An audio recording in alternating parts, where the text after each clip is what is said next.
ఓం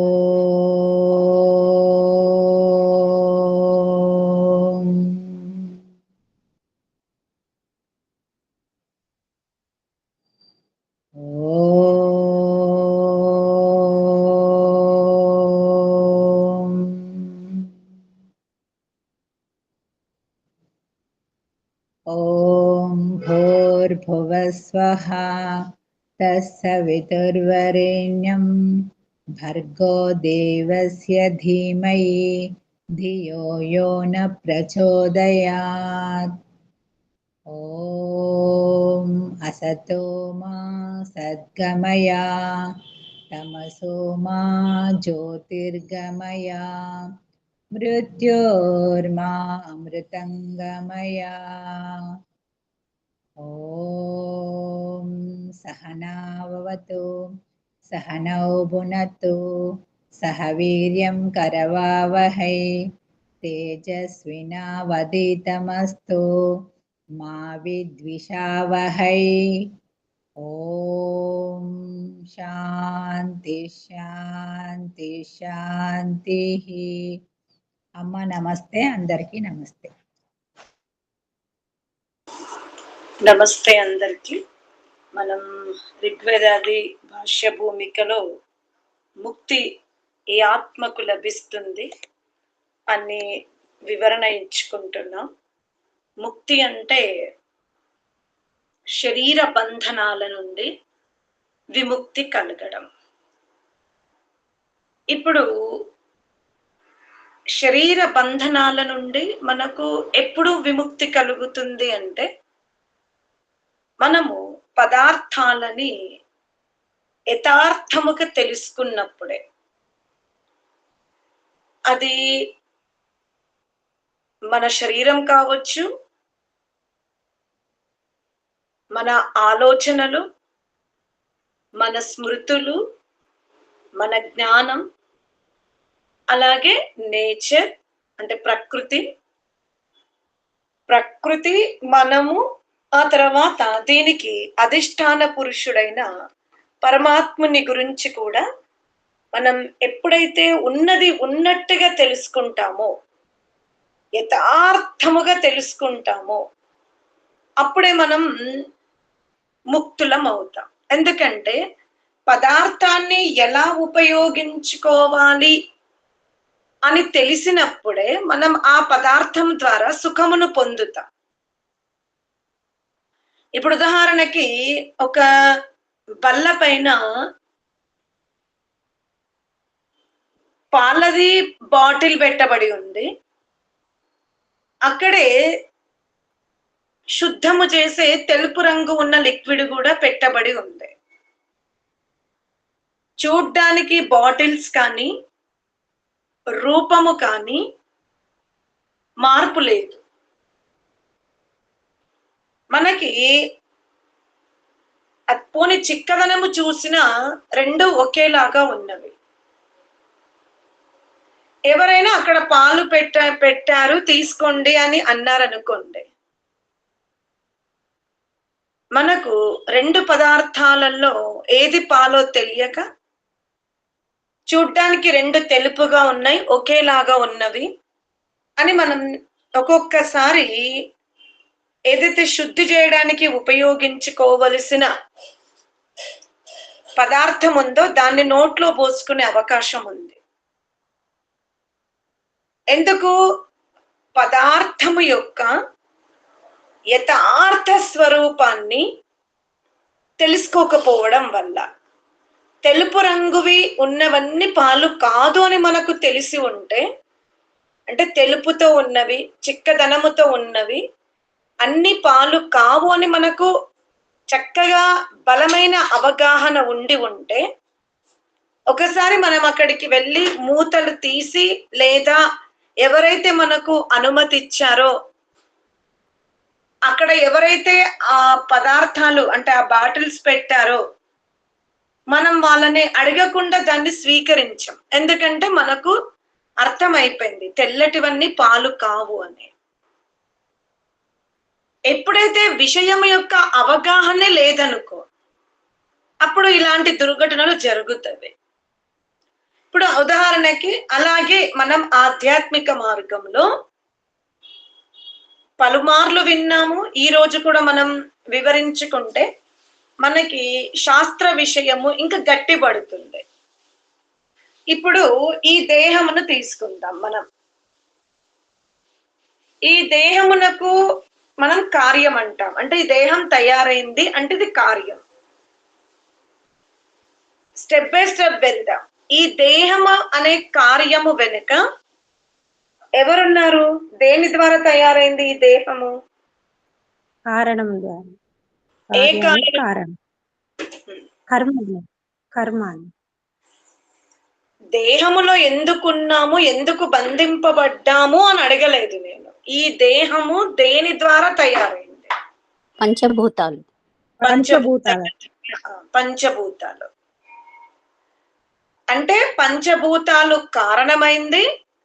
ఆ పంచభూతాల ద్వారా తయారైనది శరీరం ఏమైంది? కార్యమైంది. అంటే ఇప్పుడు కార్యము క్షీణించినప్పుడు, కార్యము క్షీణింపబడ్డప్పుడు ఈ శరీరం ఎక్కడ విలీనమవుతుంది? ఎందులో విలీనమవుతుంది? పంచభూతాలు. మనం ఇక దేహం లేదు అంటాం, కానీ ఆ దేహమును ఉపయోగించుకునే ఏవైతే అణువులు ఉన్నాయో అవి పంచభూతాలలో ఏమైపోయినాయి? కలిసిపోయాయి. ఇప్పుడు ఇక్కడ నుంచి ఇంకా కొంచెం సూక్ష్మంలోకి వెళ్దాం. శరీరం అనే కార్యమునకు పంచభూతాలు అనేటివి కారణమైనవి. తప్పకుండా ఆ పంచభూతాల కారణంలోకి మనం అంత్యేష్టి చేసైనా లేదా భూమిలో పాతి పెట్టైనా కరెంటు ద్వారా కాల్చైనా మనం ఏం చేస్తున్నాము? ఈ పదార్థాలని 5గా కలిపేస్తున్నాం.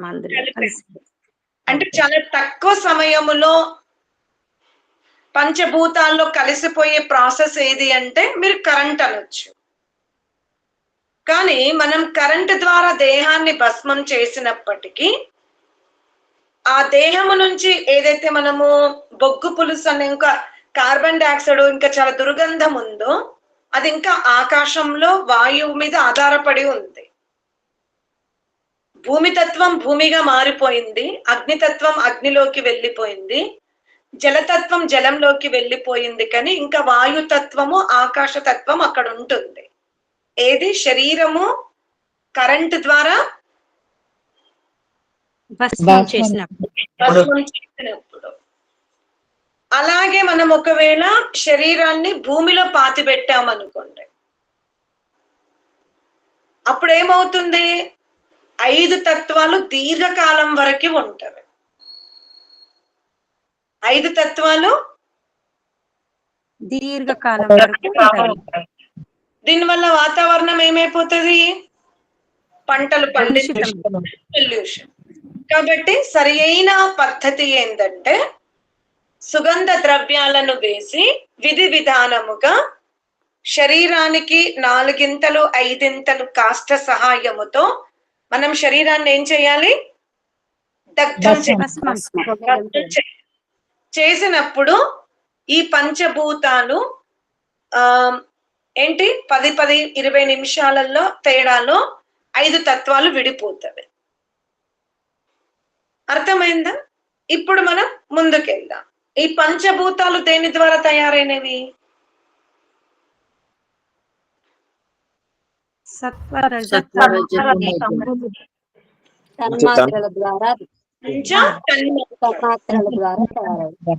పంచ తన్మాత్రల ద్వారా పంచభూతాల యొక్క నిర్మాణం జరిగింది.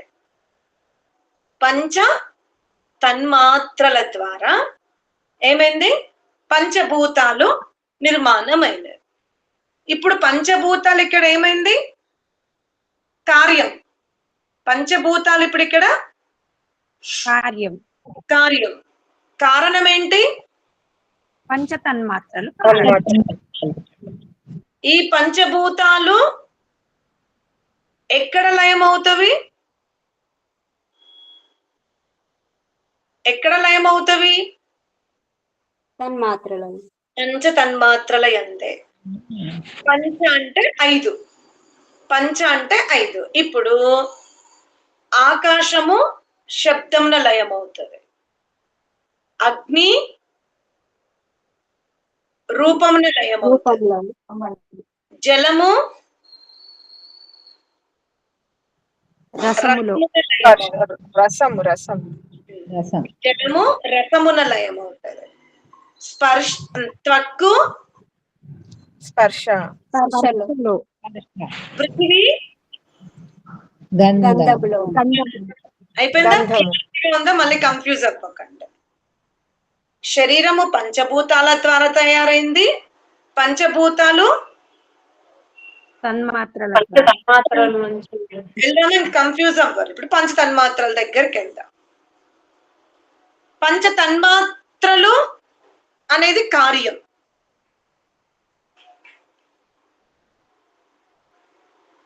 ఎప్పుడు? అహంకారమును తీసుకున్నప్పుడు. పంచ తన్మాత్రలకు ఎవరు కారణం? అహంకారం కారణం. అహంకారం అనేది కారణమైంది. పంచ తన్మాత్రలు కార్యమైనది. కార్యం ఎందులో లీనమవుతుంది? అహంకారంలో లీనం. కారణంలో లీనమవుతుంది. ఎప్పుడైనా కారణే కార్యేషు లయ అని గుర్తుపెట్టుకోండి. కారణములో కార్యము ఏమైతుంది? లయం అవుతుంది. ఇప్పుడు పంచతన్మాత్రలు ఎక్కడ లయమైనవి? అహంకారం అర్థమైంది? ఇప్పుడు అహంకారము ఎక్కడ కారణంగా ఉంది? మొత్తం సృష్టికి మనం చెప్పొద్దు. అహంకారము ఎక్కడ కారణముగా ఉంది? పంచతన్మాత్రలకి. పంచతన్మాత్రలు ఎక్కడ కారణముగా ఉన్నవి? పంచభూతాలకి. పంచభూతాలు ఎక్కడ కారణముగా ఉన్నవి? దేహానికి, శరీరానికి. జ్ఞానమును కర్మను చెయ్యాలి అంటే శరీరం అక్కడ ఏమైంది? కారణమైంది. మోక్షానికి వెళ్ళాలన్న శరీరమే కారణము. జ్ఞానమును కర్మను ఈ సృష్టిని మనకు అనుకూలంగా మార్చుకోవాలని అక్కడ కారణం ఎవరు? శరీరం. అంటే ఒక చోట కార్యం ఉంది, ఒక తత్వం, మరొక చోట కారణం. కాబట్టి ఇప్పుడు కార్యము నిత్యము కాదు. ఈ కార్యం వెనుక ఉన్న కారణము కూడా నిత్యము కాదు. అలా మనం ముందుకెళ్ళిపోయాం. కన్ఫ్యూజ్ అవ్వలే కదా సిద్ధాంతాన్ని? ఎక్కడి వరకు వెళ్ళాం మనం? అహంకారం వరకు వెళ్ళినాం. అంటే ఇప్పుడు మనకు అర్థమేమైంది? అహంకారం వరకు ఏదైతే కారణము కారణము జరిగిందో ఇందులో ఏవి కూడా నిత్యము కాదు. ఇప్పుడు అహంకారం దగ్గర తీసుకుందాం. అహంకారం దేనితో తయారైంది? మహత్తత్వం. అంటే అహంకారమునకు మహత్తత్వం ఏమైంది? ఇప్పుడు అహంకారము ఎందులో లయమవుతుంది? మహత్తత్వంలో లయమవుతుంది. ఓకే. ఇప్పుడు ఈ మహత్తత్వము దేనితో తయారైంది? మూల ప్రకృతి. సత్వ రజః అనే ప్రాణముల యొక్క సమూహముతో మహత్తత్వం తయారైంది. అంటే ఏదైతే కారణము లేదో, అంటే ఏ పదార్థానికైతే కారణము లేదో అది నిత్యం. ఇప్పుడు సత్వమునకు కారణం లేదు, రజః పరమాణువులకు కూడా కారణం లేదు, తమః పరమాణువులకు కూడా కారణం లేదు. అంటే ఏదైతే మూలమో, దేని వెనుక అది దానితో ఇది ఏర్పడింది అని వర్ణించలేమో ఆ తత్వం నిత్యం. మిగతావన్నీ కూడా దీర్ఘకాల నిత్యాలు, ఆ తర్వాత అవి అనిత్యమైన. అర్థమైందా?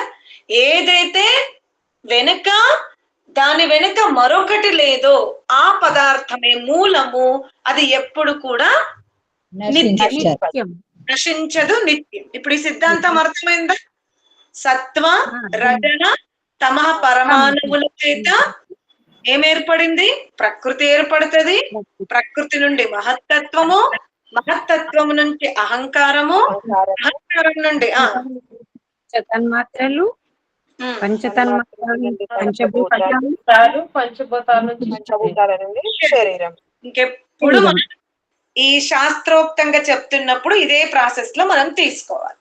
ఇప్పుడు మనకేం అర్థమైంది? మూల పదార్థాలు ఎవ్వరు తయారు చేయలేదు, దాని వెనుక ఎవ్వరు లేరు, అంతవరకు మనం వెళ్ళిపోయినాం.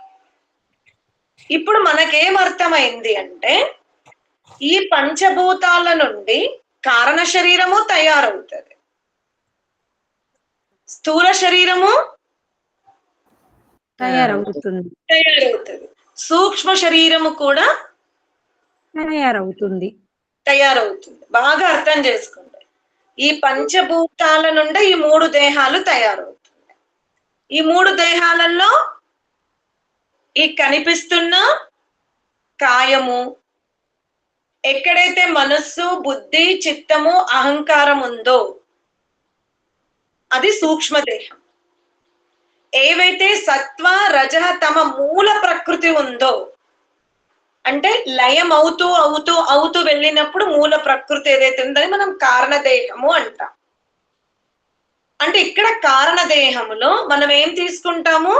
సత్వ పరమాణువులు, రజ పరమాణువులు, తమః పరమాణువులని మనం తీసుకుంటాం. కానీ ప్రాసెస్ మాత్రం ఏంది?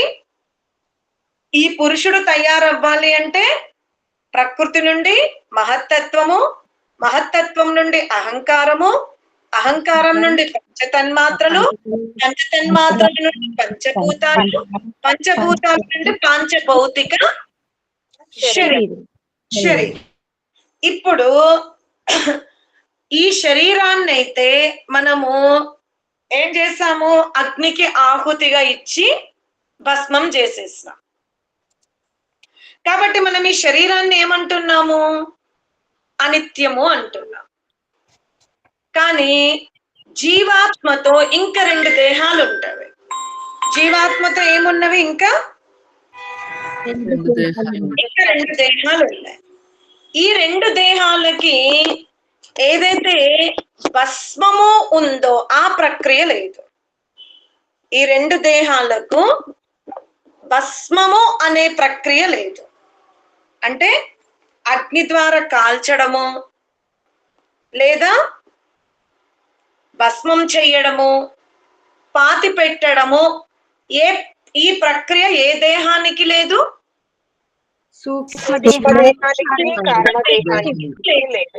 లేదు.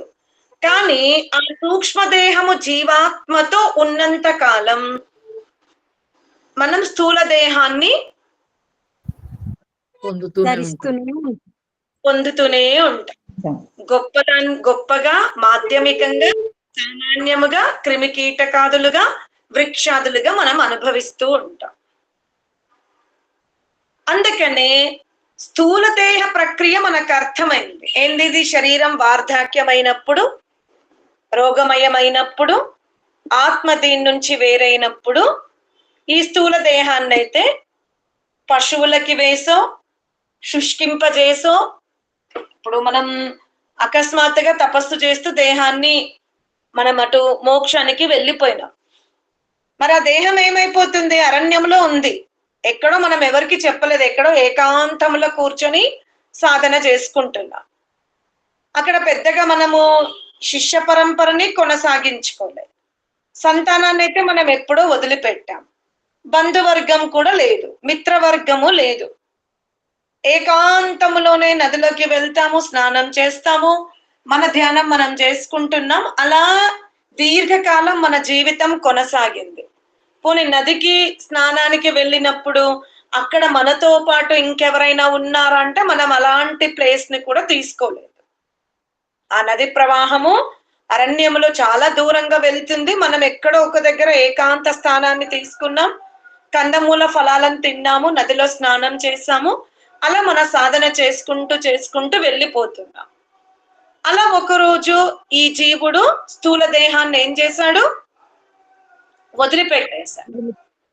మామూలుగా ఋషులైతే స్వయముగా ఎవరైతే ముక్తధామ ఋషులుంటారో, అంటే ముక్తిని పొందుతున్నటువంటి స్థితిని అర్థం చేసుకొని అన్న ఋషులున్నారో, తపస్సులున్నారో, వాళ్ళు ఏం చేస్తారు? ముందే చితిని చక్కగా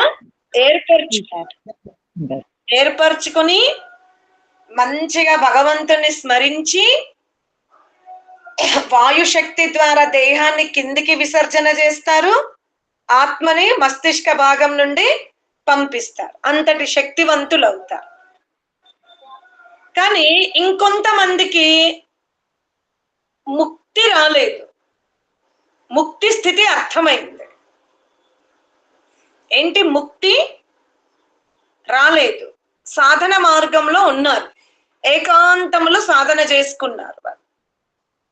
అకస్మాత్తుగా శరీరము నుంచి ఆత్మ వెళ్ళిపోయింది అనుకోండి, అప్పుడు ఆ దేహం ఎవరికి తెలియదు. ఎందుకంటే మిత్రులు లేరు, బంధువులు లేరు, శిష్యులు లేరు, సంతానము లేరు. అప్పుడేంటి? ఆ దేహాన్ని మాంసభక్షకులైన పశుజాతి, పక్షి జాతి ఆ శరీరాన్ని ఏం చేస్తుంది? కొద్ది కొద్దిగా తినేస్తూ ఉంది. ఎండకెండిపోయి శరీరం నుంచి ఆ అస్థులన్నీ వేరయ్యి నెమ్మది నెమ్మదిగా భూమిలో కలిసిపోయి చాలా కాలం తర్వాత అవయవాలన్నీ కూడా విలీనం అవుతాయి. కానీ చాలా సమయం పడుతుంది. ఇప్పుడు అలా మరణించిన వ్యక్తికి పాప పుణ్యాలు అంటూ ఏమీ ఉండవు. ఎందుకంటే అతను సాధన మార్గంలో ఉండి ఈ ప్రపంచాన్ని వదిలేశాడు. కానీ అదే గ్రామములో మరణించాడు అనుకోండి,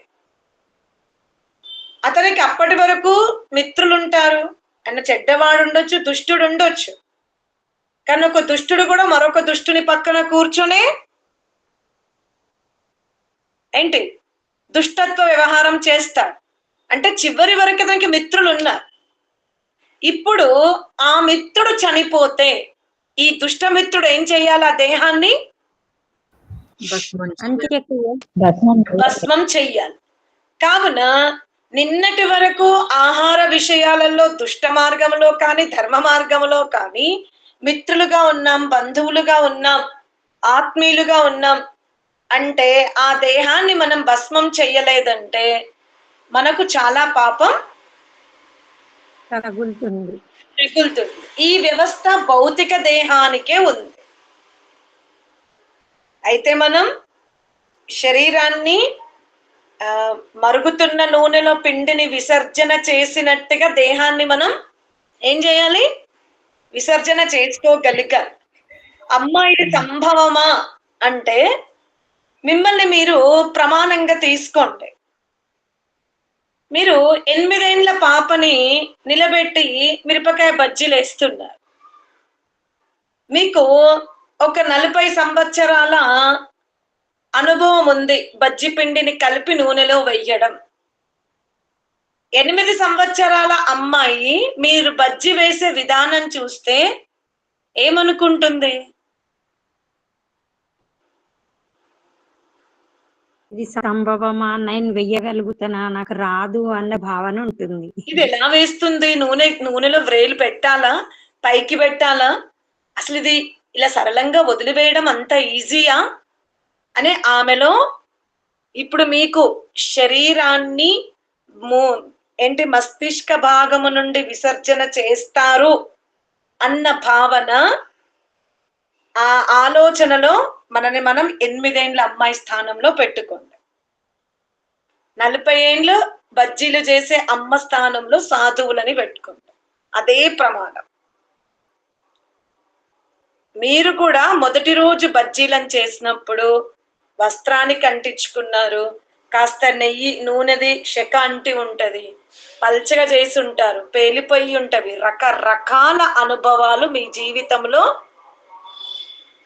ఉన్నవి జరిగిన తర్వాతనే ఈ రోజు మీరు దాన్ని, ఆ చిన్నమ్మాయి ప్రశ్నిస్తే కూడా ఒక రోజు మనం ఆ స్టేజ్ లో ఉన్నామా, మనకు ఇన్ని ప్రశ్నలు ఉండేనా, ఎలా నేర్చుకున్నా నేను, నాకు గుర్తుకే లేదు అన్న స్టేజ్ లో ఈరోజు మనం ఉన్నాం. కానీ ఆ తల్లి అడుగుతున్న ఆలోచనలో మనము కూడా జర్నీ చేసే ఇక్కడ వరకు వచ్చాము. అదే ఆధ్యాత్మిక మార్గం. అభ్యాసముతో, ప్రాక్టీస్ తో, అవగాహనతో, సూజు పూజ అంటారు, ఆలోచించడముతో ఒక నైపుణ్యత వచ్చింది. అలాగే ఋషులు కూడా దీర్ఘకాలము సంధ్యోపాసన చేసి సమాధిలోకి వెళ్ళి ఆత్మను దేహము నుండి ఎలా వేరు చెయ్యొచ్చో అనేది స్వయం ప్రయత్నం చేసి, నిరంతర అభ్యాసము చేసి, ఎలా ఈ దేహములో జీవాత్మ కూర్చుందో అలా పరమాత్ముడు కూర్చోబెడితే జీవుడు ఎంతటి జ్ఞాని అయ్యాడంటే ఈ దేహము నుండి తానే దూరం అవుతాడు. అది ఒక కత్తి పట్టుకొను, చెట్టుకి వస్త్రము కట్టి ఊరేసుకోను, మంచి గడ్డల మీద కూర్చోను, అగ్నిలో కూర్చోనో కాదు. స్వయం తన దేహమున, తన శరీరమునందు కూర్చొని తనకు లభించిన సాధనాల ద్వారా ఆ విధమైన జ్ఞానాన్ని అభ్యాసం చేసుకుని ఆ స్థితికి చేరుకుంటాడు. అదే ముక్తి. అయితే ఈ సూక్ష్మ దేహాన్ని జీవాత్మ స్వయం భస్మం చేసుకోవాలి. స్థూల దేహాన్ని మిత్రులు, బంధువులు, శిష్యులు, తోటి ప్రాణులు లేదా మిగతా జీవరాశులు, సూర్య చంద్రాదులు, నదులు, పృథివీ, వీళ్ళందరూ ఈ దేహాన్ని శుద్ధి చేస్తారు, లయం చేస్తారు.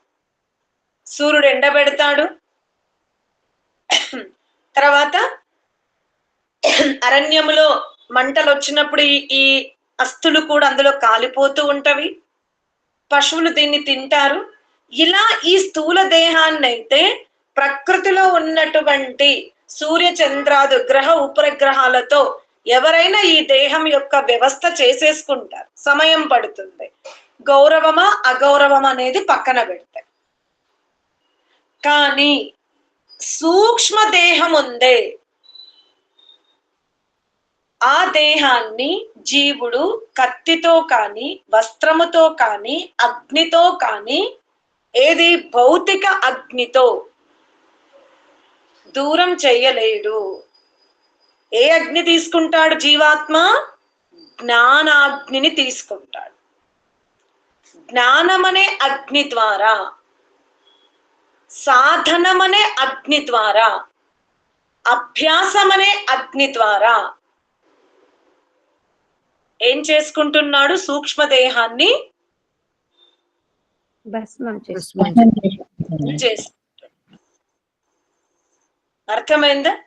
జ్ఞానాగ్ని ద్వారా, తపస్సు ద్వారా, అభ్యాసము ద్వారా అంతర్గత సూక్ష్మదేహాన్ని చక్కగా భస్మం చేసుకుంటున్నాడు. భస్మము అంటే శుద్ధి చేసుకుంటున్నాడు, తేలిక చేసుకుంటున్నాడు. దాని మీద ఉన్న మురికినంతా ఏం చేస్తున్నాడు? తొలగించుకుంటున్నాడు. ఆ సూక్ష్మదేహం అనే సాధనాల పైన మురికి ఉంది. ఓపికతో, సహనముతో, శ్రద్ధతో, మర్యాదతో, శిష్టాచారముతో ఏం చేసుకుంటున్నాడు?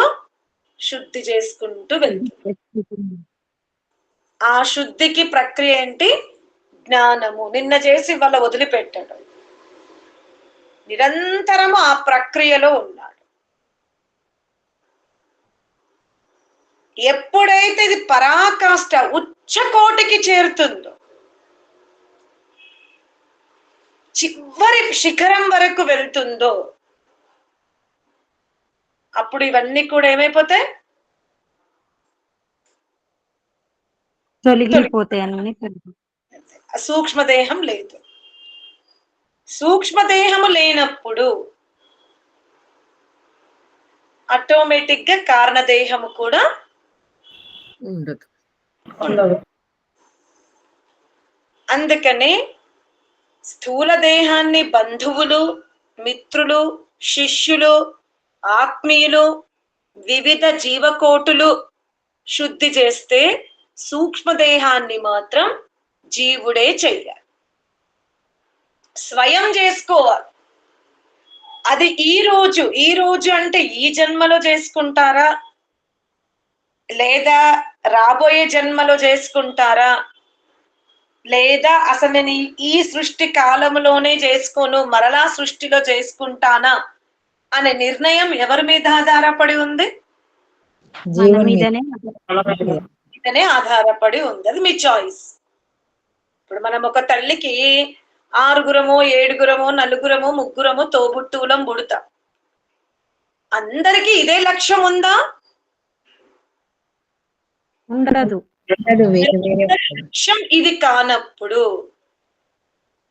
వాళ్ళు కూడా శుద్ధి ప్రక్రియలో మనలాగా ఉండరు. వాళ్ళకు ప్రకృతి కావాలి కాబట్టి ఆ ప్రకృతికి సంబంధించిన యోజననే చేస్తారు.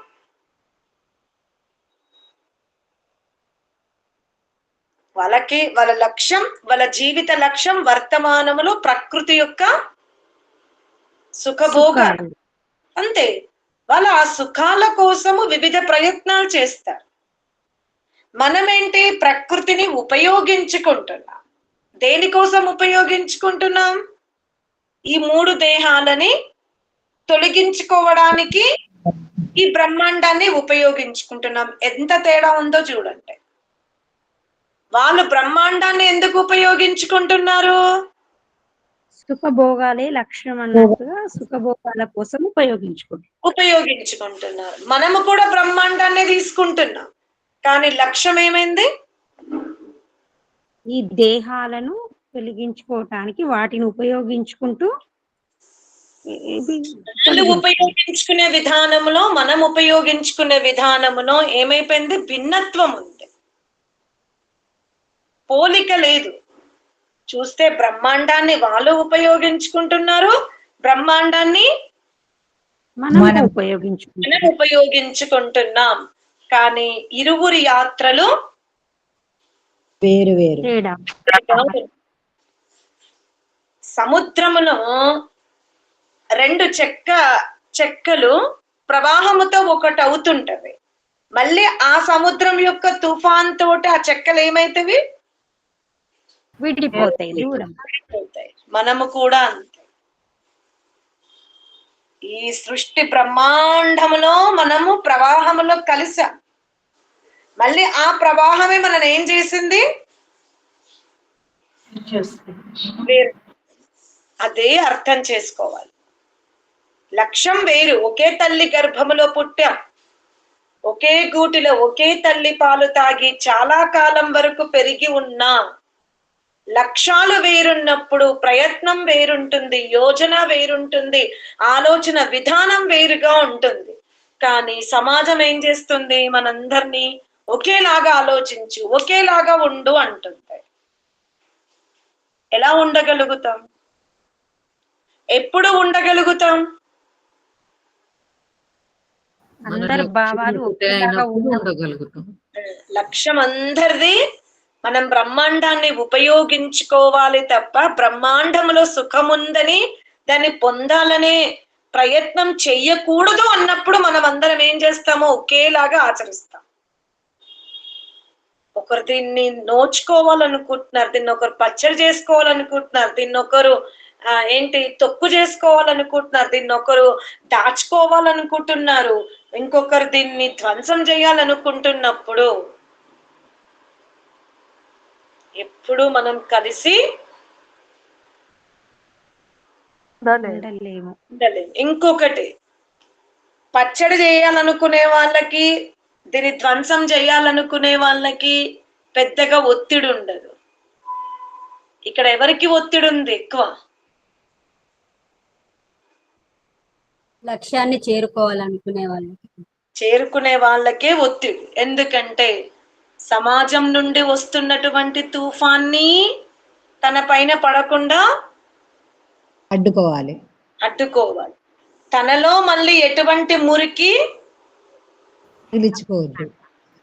జమ కావద్దని ప్రయత్నించాలి అంటే ఇంకా మనం చాలా శ్రమించాలి. అందుకనే ఈ అంతర్గత యాత్రలో మనకు సహాయం కావాలి, సంతృప్తిగా ఉండాలి. ఈ యాత్ర చివరి వరకు మనం చేరుకోగలగాలి అంటే మనం ఎవరిని పట్టుకోవాలి? పట్టుకోవాలి. మీరు ఎక్కడైనా పరమాత్మని వర్ణించే మనుషులని పట్టుకున్నారనుకోండి, బాగా గుర్తుపెట్టుకోండి, మీరు పరమాత్మని గురించి చెప్పే గురువులని పట్టుకున్నారనుకోండి, పరమాత్మని గురించి తెలుసుకోవాలనుకునే స్నేహితుల్ని పట్టుకున్నారనుకోండి, మీ యాత్ర కొన్ని సందర్భంలో సుఖముగా ఉండొచ్చు, కొన్ని సందర్భాలలో ఉండొచ్చు. ఎవరిని పట్టుకుంటే ఏక రసం అవుతుంది? పరమాత్మని పట్టుకుంటే. అందుకే ఏమన్నాడు? కైవల్యం కోరుకో. ఎవరిస్తారయ్యా నీకు ముక్తి అంటే, మనకు కైవల్యాన్ని, ముక్తిని ఎవరిస్తున్నారు? స ఈశ్వర. ఆ ఈశ్వరుడు ఇస్తాడు. ఆ ఈశ్వరుణ్ణి పట్టుకో. జీవిత గమనములో పొరపాట్లు జరగకుండా ఉండాలన్నా పరమాత్మన్నే పట్టుకో. ఈ చక్రాల నుండి వేరవ్వాలన్నా పట్టుకో. ఇప్పుడు మనం ఈ దేహములో ధనవంతులుగా జీవించాలనుకుంటున్నాం, చాలా ఐశ్వర్యవంతులుగా జీవించాలనుకుంటున్నాం, లోకములో పేరు ప్రతిష్టలు సంపాదించాలనుకుంటున్నాం అంటే మనం సమయం ఎవరికి తక్కువ ఇస్తాం? పరమాత్మకి పరమాత్మనికి తక్కువ ఇస్తాం, లౌకికమైన సంపత్తులకి ఎక్కువ ఇస్తాం. ఎవరైతే పరమాత్ముడ కావాలి అనుకుంటున్నారో వాళ్ళు సమయం ఎవరికి ఎక్కువ ఇస్తారు? పరమాత్మునికి ఇస్తారు. ఇది మీరు ఈ చిన్న చిన్న వాటితో కూడా మిమ్మల్ని మీరు ఇంకా దృఢపరచుకోండి. ముక్తి అంత సామాన్యం కాదు, అలాని కఠినమైనది కూడా కాదు. ఆ అంతటి గుప్త విషయాన్ని, ఎందుకంటే ఇప్పుడు మనము బంగారం కొన్నాం అనుకోండి, ఆ బంగారం ఉన్నది అనేది మనము ఈనాటి టెక్నాలజీ ద్వారా ఫోటో పంపించచ్చు, లేదా ధరింపజేసుకొని కూడా అమ్మ నేను ఈసారి డబ్బులతో సువర్ణమును కొనుక్కున్నాను అనేది మీరు చూపించచ్చు. అమ్మ దసరాకి నేను ఈసారి బంగారం కొన్నానండి అని అమ్మకి, చెల్లెళ్ళకి, ఫ్రెండ్స్ కి చెప్పుకోవచ్చు. అంటే భౌతికమైనటువంటి డెవలప్మెంట్ ని మనం ఇంద్రియాల ద్వారా చూపించుకోవచ్చు. అందుకే మనకేమనిపిస్తుంది? మనం డెవలప్ అయ్యాము అనిపిస్తుంది. అలాగే సమాజంలో కూడా వీరు చాలా డెవలప్ అవుతున్నారు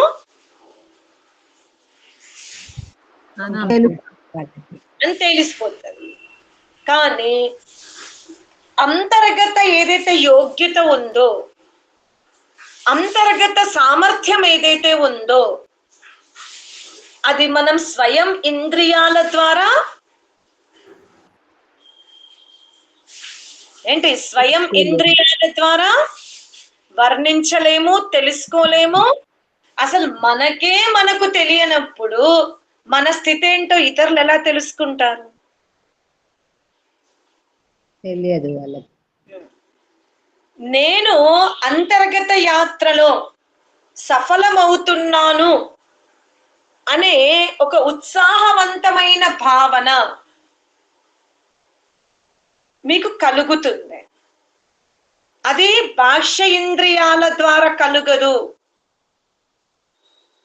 అంతర్గత సూక్ష్మ శరీరము ద్వారా కొంత మీకు అవగాహనలోకి వస్తుంది. ఏంటి, నేను ఈరోజు ధ్యానములో కూర్చున్నప్పుడు ఒక గొప్ప అనుభూతిని పొందాను. మీరు ఈ మనస్సు ద్వారా, బుద్ధి ద్వారా ఏదైతే గొప్ప అనుభూతిని పొందాను, ఇదేనా విజయం అనుకుంటే, ఇంతేనా అని అనుకుంటే చాలా పొరపాటు. మనం ఇంకా ముందుకు వెళ్తున్నా కొద్దీ ఆత్మ అనుభవిస్తున్నటువంటి ఆనంద స్థితిని మనస్సు, బుద్ధి వర్ణించలేని స్టేజ్ నుండి దాటిపోతాం మనం. ఇంద్రియాల ద్వారా వర్ణించలేని స్థితిని మనం ఎవరి ద్వారా తెలుసుకున్నాము? మనసు, బుద్ధి ద్వారా తెలుసుకున్నాం. ఇప్పుడు మన పిల్లలు ఏంటి, కళ్ళు మూసుకున్నావు, ఏం చేస్తున్నావంటే నేను చెప్పలేను, కానీ నాకు తెలుసు నేను లోపల ఎలా ఉన్నాను అని మీరు దృఢంగా అనుకుంటారా, అనుకోరా? మమ్మీ నీకు సుఖం ఉందా? సుఖం ఉంటే చెప్పు అంటే, అరే గులాం జాములు చేస్తే కుదిరినాయి అని చెప్పొచ్చు. అది వస్తువు కాబట్టి ఇంద్రియాల ద్వారా చెప్పొచ్చు. ఒక స్నేహితురాలు చాలా కాలం తర్వాత కలిసింది అంటే ఆలింగనం ద్వారా చెప్పొచ్చు. ఇలా ఇంద్రియాల ద్వారా కొంతవరకే వర్ణించగలిగే శక్తి ఉంది ఇంద్రియాలకు. కానీ ధ్యానములో ఆత్మ పరమాత్మని అనుభవిస్తున్నప్పుడు, పరమాత్మని ఆనందాన్ని అర్హతగా తీసుకున్నప్పుడు, ఆ స్థితిని కొంతవరకే వర్ణిస్తున్న మనసు, బుద్ధి ద్వారా. ఇంకా చాలా స్థితి ఉంటుంది ముందుకి, ఆత్మకు అర్థమవుతుంది. అందుకని పదే పదే ఆత్మ ఏం చేస్తుంది, ఎదురుగా భర్త, కొడుకులు, నగలు, నట్రలు, వైభోగాలు, బంధుమిత్రులు, శుభకార్యాల కార్డ్స్ ఇన్ని కుప్పలు కుప్పలు ఉన్నవి. పోనీ మనం రెడీ కూడా అక్కడ వెళ్ళి ప్లేస్ లో కూర్చున్నాం, కానీ మళ్ళీ లోపల ఏమనిపిస్తుంది, కొద్దిసేపన్నా ఒక్క 2 నిమిషాల సమయం దొరికితే అంతర్గతంగా ఆ యాత్ర పూర్తి చేసుకొని వస్తాను అనే స్థితిలో మనం ఉంటాం. చూస్తే ఎక్కడున్నాం, చుట్టూ వాయిద్యాలు ఉన్నవి, బంధుమిత్రులు ఉన్నారు, రకరకాల రూప దృశ్యాలు ఉన్నవి. కానీ ఆత్మ మళ్ళీ ఎవరి కోసం వెతుక్కుంటుంది? నూతనంగా నిశ్చయమైన వధూవరులు సమూహములో ఆ చూపుల ద్వారా వరుడినే వెతుక్కుంటున్నట్టుగా ఈ జీవాత్మ కూడా పరమాత్మునే వెతుక్కుంటుంది. ఇతనే నా భర్త అని ధారణ జరిగే వరకు కన్య యొక్క చూపులు ఆ పురుషుని మీద వెళ్తాయా? చెప్పండి. ఎడవు. ఏదో పెద్దవాళ్ళు చూస్తున్నారు, తను కూడా అక్కడ కూర్చుంది. కానీ ఎప్పుడైతే నిశ్చయం అవుతుందో అప్పుడు మీరు 100 మంది కూర్చున్న వధూవరుల యొక్క కుతూహలత, అంటే ఇంకా వాళ్ళు వధూవరులు కాలేదు, ఇక నిశ్చయమైంది, తాంబూలం అయిపోతుంది అన్నప్పుడు వాళ్ళ ఆలోచనలను చూడండి ఒకసారి, మీకు అంత అనుభవం వస్తుంది. అలాగే జీవాత్మ పరమాత్మని ధరించుకున్న తర్వాత, పరమాత్మని యొక్క ప్రకాశాన్ని అనుభూతిలోకి తెచ్చుకున్న తర్వాత, అది ఎక్కడ ఉన్నా, ఎవరితో ఉన్నా, ఆ ఆత్మ ఎవరిని వెతుక్కుంటుంది? ఈ బ్రహ్మాండంలో పరమాత్మనే వెతుక్కుంటుంది, పరమాత్మనే కౌగిలించుకుంటుంది, పరమాత్మనే చూస్తుంది. మరి కన్య తల్లి గర్భము నుండి యుక్త వయసుకు వచ్చింది ఒక వరుణ్ణి ఎన్నుకోవాలి అంటే, మరి సృష్టికర్త అయిన వరుణ్ణి మనం కూడా ఎన్నుకోవాలి అంటే, మనము కూడా ఈ సృష్టి అనే గర్భములో వివిధ జ్ఞానముతో, వివిధ కర్మలతో, వివిధ ప్రయత్నాలతో మనం యుక్త వయసుకు వచ్చిన నాడు, అంటే ఆత్మ యుక్త వయసుకి వచ్చిన నాడు మనం ఎవరిని వరిస్తాము? పరమాత్మనే వరిస్తాం. అందుకని ముక్తి కావాలి అంటే ముందు మనం ఏం చేసుకోవాల్సి వస్తుంది? మనలో ఉన్న పంచ అవిద్యలను మనం తొలగించుకున్నప్పుడే మనం ఆ స్థితికి చేరుకుంటాం. అది ఎప్పుడు వస్తుంది అంటే ఏమన్నాడు? ఎప్పుడైతే నీలో అవిద్య, అస్మిత, రాగము, ద్వేషము, అభినివేశము అనే ఈ 5 అవగుణాలు తొలగిపోయిన తర్వాత తద భావాత్ సంయోగాభావో హానం తదృశే కైవల్యం, అప్పుడు నువ్వు కైవల్యాన్ని కోరుతావు. ఎప్పుడైతే ఈ పంచ క్లేశాలని నువ్వు దగ్ధబీజం చేసుకుంటావో అప్పుడు మన యాత్ర ఎటువైపు వెళ్తుంది? కైవల్యం అనగా కేవల స్థితికి వెళ్తుంది. అంటాం కదమ్మా, నాకు కేవలం ఇదే కావాలమ్మా, నువ్వు 100 చెప్పకమ్మా నాకు అంట. అలాగే జీవాత్మ కూడా ఏ స్థితికి వెళ్తుంది? కేవల స్థితికి వెళ్తుంది. అంతే, అతను ఒక్కడే కావాలి. అర్థమైందా? మనం ఎప్పుడైతే ఈ అవిద్యాది అశుభ గుణాలను తొలగించుకొని విద్యా శుభ గుణములను వృద్ధి చేసుకుంటామో అప్పుడు జీవుడు సంయోగ జనిత దేహాల నుండి విముక్తి పొందుతాడు. విముక్తి పొందుతాడు. అప్పటి వరకు వస్త్రముతో, చాకుతో, అగ్నితో, నీటితో కొయ్యకండి. జ్ఞానాగ్నితో, సాధనతో, అభ్యాసముతో శరీరాన్ని మనం వేరు చేసే ప్రయత్నం చెయ్యాలి. ఓం శాంతి శాంతి శాంతి. ఆపిస్తావా?